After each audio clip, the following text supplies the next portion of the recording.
రాష్ట్రంలో housing board భూముల పరిరక్షణకు పటిష్టమైన చర్యలు తీసుకోవాలని అధికారులను ఆదేశించారు మంత్రులు. కాంగ్రెస్ ప్రభుత్వంతోనే గ్రామాల అభివృద్ధి సాధ్యమన్నారు.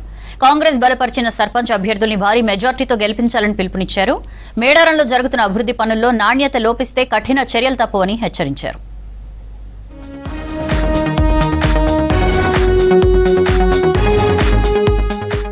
ఇంటి నుంచే యూరియాను ముందుగానే బుక్ చేసుకునే సౌకర్యం కల్పించేందుకు వ్యవసాయ శాఖ ప్రత్యేక మొబైల్ యాప్ తీసుకురానుందని తెలిపారు మంత్రి తుమ్మల నాగేశ్వరరావు. రబీ ముందస్తు ప్రణాళికపై రాష్ట్ర, జిల్లా వ్యవసాయ, ఉద్యానవన శాఖ అధికారులతో సమీక్ష నిర్వహించిన మంత్రి తుమ్మల ఈ నెల 20 నుంచి ఎరువుల మొబైల్ యాప్ను ప్రయోగాత్మకంగా అమలు చేయాలని అధికారులను ఆదేశించారు.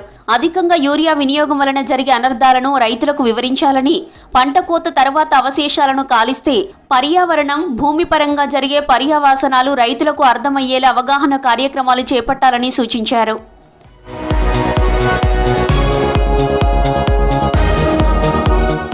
రాష్ట్రంలో హౌసింగ్ బోర్డు భూములు పరిరక్షణకు పటిష్టమైన చర్యలు తీసుకోవాలని అధికారులను ఆదేశించారు మంత్రి పొంగులేటి శ్రీనివాసరెడ్డి. సెక్రటేరియట్లో హౌసింగ్ బోర్డు భూములపై అధికారులతో సమావేశం నిర్వహించారు. హౌసింగ్ బోర్డు భూముల లీజు, అగ్రిమెంటు, కోర్టు కేసులు, అద్దెలు వంటి అంశాలపై సుదీర్ఘంగా చర్చించారు. లీజ్, కమర్షియల్, అద్దెలు, రెగ్యులరైజేషన్ వంటి అంశాలపై కార్యాచరణ ప్రణాళిక రూపొందించాలని అధికారులను ఆదేశించారు.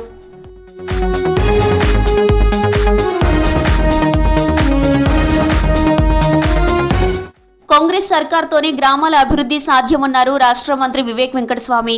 3వ దశలో జరిగే సర్పంచ్ ఎలక్షన్స్ లో కాంగ్రెస్ బలపరిచిన అభ్యర్థులను గెలిపించాలని పిలుపునిచ్చారు. మంచిర్యాల జిల్లా చెన్నూరు నియోజకవర్గంలో విస్తృతంగా ఎన్నికల ప్రచారం చేశారు మంత్రి. కాంగ్రెస్ పార్టీ మద్దతుదారులను గెలిపించాలని ఓటర్లను కోరారు. ఆర్థిక ఇబ్బందులున్నా సంక్షేమ పథకాలను, అభివృద్ధి కార్యక్రమాలను ఆపడం లేదన్నారు. మనం మంచి అభివృద్ధి మాటలు చేయాలి అని చెప్పి నేను మన ముఖ్యమంత్రి గారి దగ్గర వెళ్ళినప్పుడు వారు నాకు సుమారు 200 కోట్ల రూపాయలు ఇవ్వడం జరిగింది. ఆ 200 కోట్ల రూపాయలు ఎక్కడ ఖర్చు పెట్టాలి? మన గ్రామాలలో ఖర్చు పెట్టాలి. అరే మేము మొన్న సర్పంచ్ ఎలక్షన్లో ఎవరిని గెలిపించిందని అడుగుతాడా లేదా? రాజకీయాలలో ఉన్నప్పుడు గెలుచుకునే ముఖ్యం, భయాన్ని గెలిపించడం అని చెప్పొచ్చాలేను. రాష్ట్ర ప్రభుత్వ సంక్షేమ పథకాలే కాంగ్రెస్ బలపరిచిన సర్పంచ్ అభ్యర్థులను గెలిపిస్తున్నాయన్నారు మంత్రి వాకిటి శ్రీహరి. నారాయణపేట జిల్లా మక్తల్ నియోజకవర్గంలో 3rd ఫేజ్ పంచాయతీ ఎన్నికల ప్రచారం చేశారు మంత్రి. కాంగ్రెస్ బలపరిచిన వ్యక్తులను గెలిపిస్తేనే అభివృద్ధి జరుగుతుందని చెప్పారు.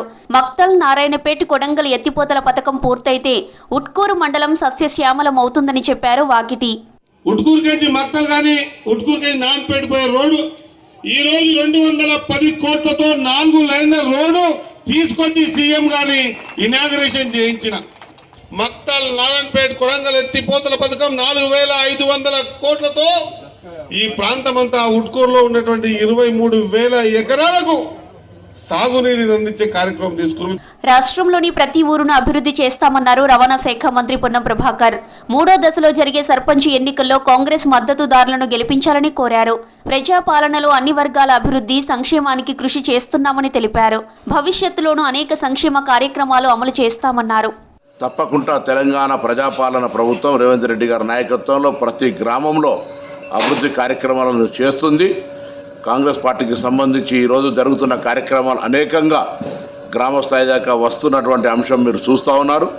తప్పకుండా తెలంగాణ వ్యాప్తంగా 3వ దశ గ్రామ సర్పంచ్ ఎన్నికల్లో కాంగ్రెస్ పార్టీ అభ్యర్థులను గెలిపేయమని కోరుతా ఉన్నారు.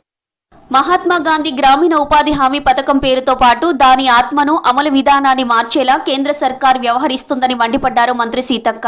మహాత్మా గాంధీ ఆలోచనలకు విరుద్ధంగా కేంద్రం తీసుకుంటున్న నిర్ణయాలు ఈ పథకాన్ని నిర్వీర్యం చేసే దిశగా ఉన్నాయని ఆందోళన వ్యక్తం చేశారు. గతంలో 100% నిధులు వెచ్చిస్తూ పథకాన్ని అమలు చేసిన కేంద్రం ఇప్పుడు తన వాటాను 60%కి తగ్గించి మిగిలిన 40% భారాన్ని రాష్ట్రాలపై మోపడం అన్యాయమన్నారు.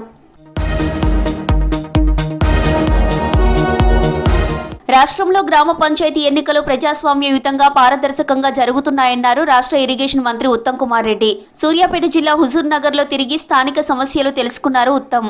గత బీఆర్ఎస్ ప్రభుత్వ హయాంలో నియంతృత్వ ధోరణిలో ఎన్నికలు జరిగాయన్నారు.